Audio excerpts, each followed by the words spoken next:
બગદાણાના સેવક નવનીતભાઈ ઉપર જીવલેણ હુમલો થયો એ બાદ આપણે જોયું હતું કે સુરતના કોળી સમાજના લોકો ગાડીઓના કાફલાની સાથે નવનીતભાઈને મળવા પહોંચ્યા હતા અને હવે આ સમગ્ર મામલે બોટાદના કોળી સમાજના આગેવાનો પણ મેદાને આવ્યા છે। શું કહેવામાં આવ્યું છે તેના વિશે વિગતે વાત કરીએ। નમસ્કાર, હું હંસિની અને તમે જોઈ રહ્યા છો નિર્ભય ન્યૂઝ। બગદાણાના સેવક નવનીતભાઈ ઉપર જીવલેણ હુમલો થયો હતો અને નામ સામે આવ્યું હતું માયાભાઈ આહિરના પુત્ર જયરાજ આહિરનું। નવનીતભાઈ દ્વારા છેલ્લા ઘણા સમયથી જયરાજ આહિર ઉપર આક્ષેપો મૂકવામાં આવી રહ્યા છે, પરંતુ હવે આ સમગ્ર મામલે બોટાદના કોળી સમાજના લોકો નવનીતભાઈને મળવા પહોંચ્યા હતા અને બાદ કહેવામાં આવ્યું છે કે મુખ્ય આરોપી કોઈ પણ હોય એની સામે કાર્યવાહી કરવામાં આવે અને હવે તેની પણ પૂછપરછ અને તપાસ કરવામાં આવે। સૌથી પહેલા તો નવનીતભાઈને મળવા ગયા હતા એ દ્રશ્ય ઉપર નજર કરીને બાદ કોળી સમાજના આગેવાનો દ્વારા શું કહેવામાં આવ્યું છે તે પણ સાંભળીએ। જય કોળી સમાજ। આપણે બગદાણા જગન્નાથ બાપુના ધામમાં આજે જિલ્લા તમામ કોળી સમાજના વડીલો યુવાનો સૌ નવનીતભાઈને આપણે ખબર જોવા આવ્યા છીએ। સાથે સાથે આપણે લાઈવ જોઈ રહ્યા છીએ, ડ્રેસિંગ ચાલુ થઈ ગયું। જગન્નાથ બાપા જલ્દીથી એને તબિયત એની સારી કરે એટલે જો ભાઈઓ બધા અને અમારા અમુક બહેનો પણ બધાયા અને જે નવનીતભાઈના ખબર અંતર પૂછા સૌએ એ બદલ સૌનો આભાર માનું છું। ટાઈમ જાજો થઈ ગયો છે, આપણા ભાષણનું કોઈ સ્થળ નથી, આપણે એમની ખબર અંતર પૂછવા માટે આવ્યા છીએ। આમાં કોઈ આપણે રાજકીય કોઈ મુદ્દા કે બોલવાથી સમાજને નુકસાન થાય એવું આપણે કોઈ ભાષણ કરવાનું નથી। આપણે એમની ખબર અંતર પૂછવા આવ્યા છીએ અને હિંમત દેવા આવ્યા છીએ અને જે સત્ય છે એની માંગ એનો યોગ્ય તપાસ ને યોગ્ય નિર્ણય પડે આટલી જ વાત છે। બાપાના ધામમાં બેઠા છીએ એટલે બાપાને પણ અમે બે હાથ જોડી અને વિનંતી કરી કે નવનીતભાઈની તબિયત જલ્દી સારી થાય। જય કોળી સમાજ, જય ઠાકોર, જય વીર માનધાતા, જય વેલનાથ બાપા। આજે બગદાણા ગામના પૂર્વ સરપંચ, હાલના સરપંચના પ્રતિનિધિ અને બજરંગદાસ બાપા આશ્રમના સેવક એવા કોળી સમાજના યુવા અગ્રણી નવનીતભાઈ બાદલિયા ઉપર જ્યારે અસામાજિક તત્વોએ જીવલેણ હુમલો કર્યો છે ત્યારે સમસ્ત કોળી અને ઠાકોર સમાજ બોટાદ જિલ્લો ના તમામ આગેવાનો અહીંયા નવનીતભાઈની ખબર અંતર પૂછવા માટે આવ્યા છીએ। નવનીતભાઈની અને સમાજની જે ન્યાયની માંગણી છે એમાં સમગ્ર બોટાદ જિલ્લાનો સમાજ તન મન ધન થી એમની સાથે છીએ। આવનારા સમયમાં જે કંઈ અહીંથી કે આપણા સમાજના મુખ્ય આગેવાનો દ્વારા આયોજન કરવામાં આવે એમાં પણ બોટાદ જિલ્લો અડધી રાત્રે પણ આ નિર્ણયમાં સાથે છે। એમની ઉપર જે અસામાજિક તત્વોએ હુમલો કર્યો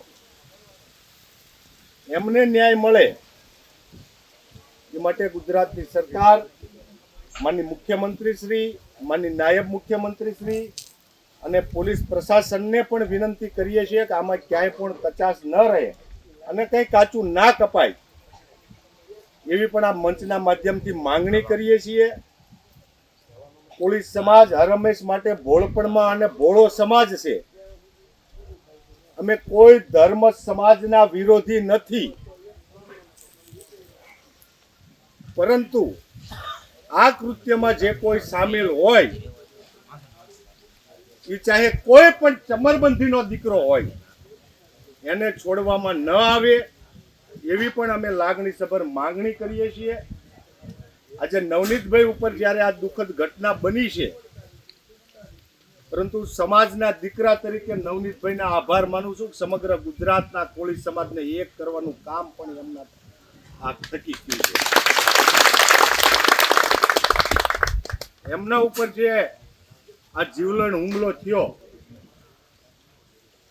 આવું ફરી ક્યારેય ન થાય એ માટે પણ સમાજે એક થઈને રહેવું પડશે. આ બાબતે કે અન્ય કોઈ પણ બાબતે જ્યારે પણ આ પ્રકારના કોઈ પણ બાબત કે વિષય હોય ત્યારે અડધી રાત્રે પણ સમાજ એક થઈને રહે, સમાજ એક હશે. બહોળી સંખ્યામાં આ ઠાકોર કોળી સમાજ સમગ્ર ગુજરાતમાં વસેલો છે. સમાજ એક હશે તો કોઈના બાપની નહીં પણ બાપના બાપની પણ તાકાત નથી કે આ સમાજ ઉપર આંખ ઊંચી કરીને જોઈ શકે. અને જે સમાજ બેઠો છે એટલે સમાજના દીકરા તરીકે એક વાત એવી ઘટે એ આ વિષય બન્યો એટલે સમાજ એક થયો છે. નતર અત્યાર સુધી આપણે અંદરો અંદરની ટાંટિયા ખેંચને હાથે ઘણું બધું હતું, પરંતુ આ માધ્યમથી જ્યારે સમાજ એક બન્યો છે એટલે હવે એમાં ક્યાંય ટાંટિયા ખેંચ કે ભાગલા ન પડે. સમાજના હરેક યુવાન, સમાજના હરેક આગેવાન, સમાજની માતા બહેનો આ જે વિષય બન્યો છે આ વિષય સાથે સંકલ્પ કરે કે આવનારા સમયમાં કોઈ પણ પરિસ્થિતિ હોય, કોઈ પણ બાબત કે વિષય હોય એમાં કોળી સમાજ એક થઈ અને જે કંઈ સમાજ નિર્ણય લે એમાં આપણે સંપૂર્ણ સાથ અને સહકાર આપીશું. ફરી એકવાર સમગ્ર બોટાદ જિલ્લો સમસ્ત કોળી અને ઠાકોર સમાજ જે નવનીતભાઈની અહીંયા ઉપસ્થિતિ છે ત્યારે કે કોઈ પણ પરિસ્થિતિમાં, કોઈ પણ નિર્ણયમાં તન મન ધન અમુક વાત ના કરાય, પરંતુ XYZ તમામ બાબતમાં અડધી રાત્રે તમારી સાથે છીએ. એ સામે કોઈ પણ ચંબરબંધીનો દીકરો હોય કે કોઈ પણ અસામાજિક તત્વો હોય, કોઈથી એટલે કોઈનાથી ડરવાનો વિષય નથી. હર હંમેશ માટે તમારી સાથે છીએ અને આપ આપનું તબિયત સાચવો. આ દુઃખદ ઘડીમાંથી બહાર નીકળી અને આવનારા સમયમાં સમાજ જે નિર્ણય કરે એની ઉપર આપણે સૌ એક કામ કરશું. બીજી એક વાત કે ગુજરાત કોળી સમાજનું પ્રતિનિધિ મંડળ માનનીય સિનિયર મંત્રી શ્રી પુરુષોત્તમભાઈ સોલંકી સાહેબની અધ્યક્ષતામાં કુંવરજીભાઈ બાવળિયા, સમાજના 3 સંસદ સભ્યશ્રીઓ, સમાજના 15 ધારાસભ્યશ્રીઓ ગત સોમવારે માનનીય મુખ્યમંત્રીશ્રીને આ વિષય સાથે જ્યારે રજૂઆત કરવા ગયા હતા ત્યારે સરકાર દ્વારા ભાવનગર રેન્જ આઈજીના દેખરેખ નીચે યુવા આઈપીએસ જયવીર ગઢવી સાહેબની અધ્યક્ષતામાં એક એસઆઈટીની રચના કરવામાં આવી છે. આ એસઆઈટીની ને પણ સમગ્ર કોળી સમાજ એવી વિનંતી કરે છે, માંગણી કરે છે કે આમાં ક્યાંય પણ કાચું ન કાપે અને યોગ્ય તપાસ થાય. ખાસ કરીને નવનીતભાઈની જે ફરિયાદ છે એમની ફરિયાદમાં એમને જે નામો આપ્યા છે એ પાસા ઉપર તપાસ થાય અને એમાં જે કોઈ આ કૃત્યમાં સામેલ નીકળે એને આકરીમાં આકરી સજા કરે અને એક દાખલો બેસે અને ફરીવાર આ સમાજ ઉપર કોઈ આંખ ઊંચી કરીને જોવાનું કૃત્ય ન કરે એવી સમગ્ર કોળી સમાજ અહીંયાથી માંગણી કરે છે. ફરી એકવાર આપ સૌ સમસ્ત કોળી સમાજ અને ઠાકોર સમાજ બોટાદ જિલ્લો અને અહીંથી જે કોઈ આગેવાનો છે એમનો સમાજના દીકરા તરીકે નતમસ્તક વંદન કરી આભાર માનું છું. એટલા માટે કે કાલે ફક્ત સોશિયલ મીડિયાના એક મેસેજથી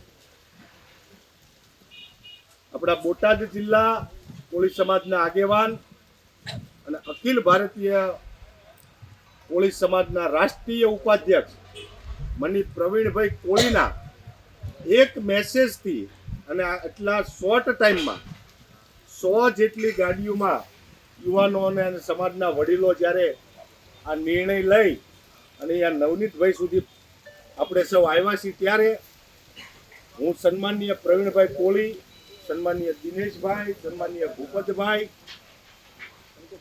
સન્માનીય સૌ ઠાકોર અને કોળી સમાજના સૌ આગેવાનો અને સૌ વતી આપ સૌનો હૃદયપૂર્વકનો આભાર માનું છું. અને આજે જે પ્રમાણે આપણે એકતા બતાવી, હર હંમેશ માટે જ્યારે સમાજનો કોઈ વિષય હોય ત્યારે આપણે સૌ એક થઈ અને સમાજના નિર્ણય સાથે ઊભા રહીશું એવી આપ સૌ પાસેથી અપેક્ષા રાખું છું. મારી સાથે બે હાથ ઊંચા કરી જય જય કોળી સમાજ, જય જય ઠાકોર સમાજ, જય વેલનાથ બાપા, જય વીરમાન દાતા, જય જય શ્રી રામ. જે રીતે અત્યારે હાલ કોળી સમાજની અંદર ભારે રોષ જોવા મળી રહ્યો છે, બીજી બાજુ વાત કરવામાં આવે જયરા જાહેર વિશેની, તો તેમના સમર્થનમાં પણ આહિર સમાજના ઘણા બધા લોકો આવ્યા છે. એ લોકો પણ પોતાના સોશિયલ મીડિયામાં વિડીયો બનાવીને મૂકી રહ્યા છે કે તે લોકો જયરા જાહેરને સમર્થન કરી રહ્યા છે. જોવાનું રહેશે કે હવે આ સમગ્ર ઘટનાની અંદર પોલીસ તપાસમાં શું સત્ય બહાર આવે છે. તમારું શું માનવું છે આ વિષયને લઈને અમને કમેન્ટ કરીને ચોક્કસથી જણાવજો. તેની સાથે અમારી ચેનલ નિર્ભય ન્યૂઝને લાઇક, શેર અને સબસ્ક્રાઇબ કરવાનું ભૂલશો નહીં. નમસ્કાર.